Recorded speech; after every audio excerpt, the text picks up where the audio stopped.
there! Happy Monday, 7th graders! I was just kicking off Wilson Spirit Week with my crazy socks, my Christmas coffee socks from Megan, and a shark sock from Callie, and reading Turtles All the Way Down, because I finished The Sky Between You and Me the other day, so it's time to start a new book. Today we're going to be talking about learning truth from fiction. Planner reminders, keep reading, you have a journal prompt, and then Flipgrid conferences, and one more just addition. Remember, it's Wilson Online Spirit Week. Today is Crazy Sock Day, Sock It to Coronavirus Day, so wear some crazy socks. Tag us in a picture on the Facebook page.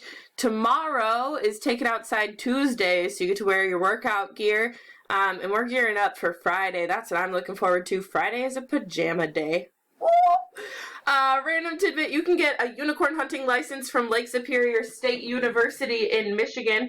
These two people actually obtained their unicorn hunting license and went on a unicorn hunting trip. They do that every year. It's an annual thing. Kind of weird. Hey, if you're into hunting unicorns, not too far away, you can get a unicorn hunting license. Today we're talking about learning truth from fiction. Your learning target is when reading historical fiction, readers look for and identify factual information related to the era. Your success criteria is that you can identify important facts about the era and you can justify with evidence an important truth you discovered in your text.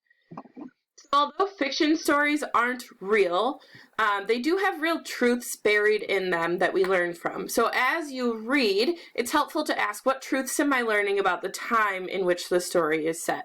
So you're reading historical fiction, the characters you're reading about didn't actually exist, the exact events didn't actually happen, but they're all based on true things that happened in history.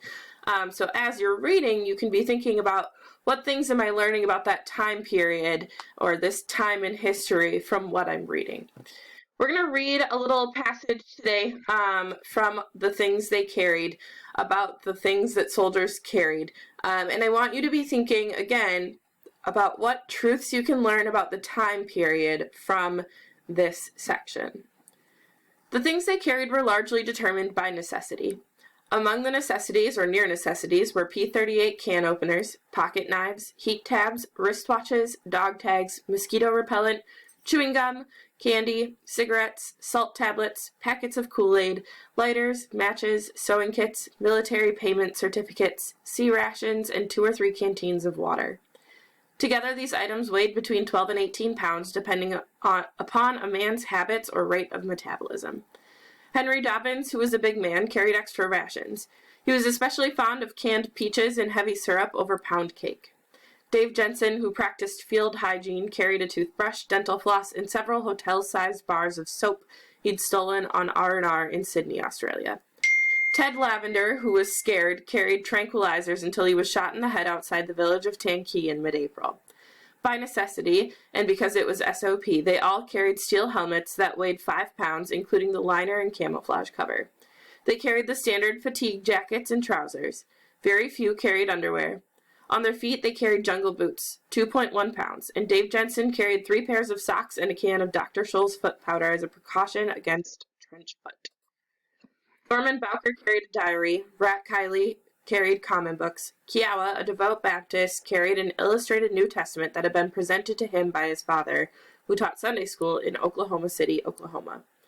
As a hedge against bad times, however, Kiowa also carried his grandmother's distrust of the white man, his grandfather's old hunting hatchet, necessity dictated. Because the land was mined and booby-trapped, it was SOP for each man to carry a steel-centered, nylon-covered flak jacket which weighed 6.7 pounds, but which on hot days seemed much heavier. Because you could die so quickly, each man carried at least one large compressed bandage, usually in the helmet band for easy access. Because the nights were cold and because the monsoons were wet, each carried a green plastic poncho that could be used as a raincoat or ground sheet or makeshift tent. With its quilted liner, the poncho weighed almost 2 pounds, but it was worth every ounce. In April, for instance, when Ted Lavender was shot, they used his poncho to wrap him up, then to carry him across the paddy, then to lift him onto the chopper that took him away. Okay, so possible truths that we're learning. 1, your friends could die at any moment. At the end there, it talked about Ted Lavender and how they used that tarp thing to carry him to the chopper that took him away and that took his body to somewhere other than the field, right?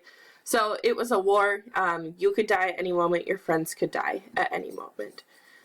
The second thing we're learning is that everything a soldier carried mattered. So they had their helmets for safety. They had bandages for easy access that they kept on their helmets because they knew they might get wounded. Some of them carried like copies of the Bible to remind them of home.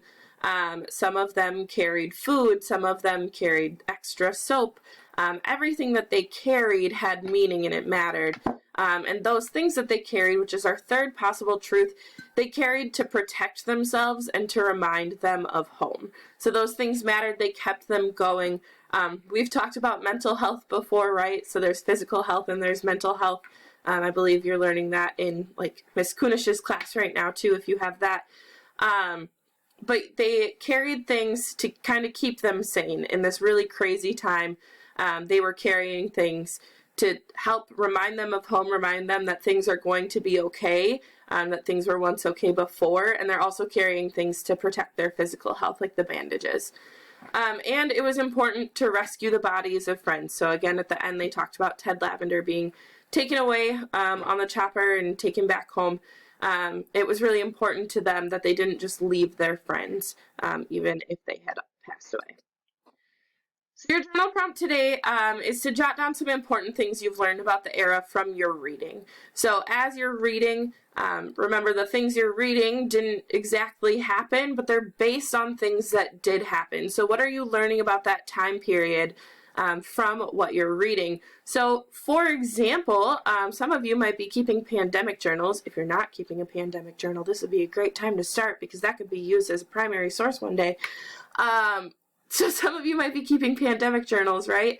Someday down the road, 100 years from now, someone will probably write a book about the coronavirus, about the pandemic that shut down the world in 2020 when we thought we were invincible and going to have flying cars, but instead we were all stuck in our homes, right? That's the thing. It's kind of crazy. Someday someone will probably write a book about it.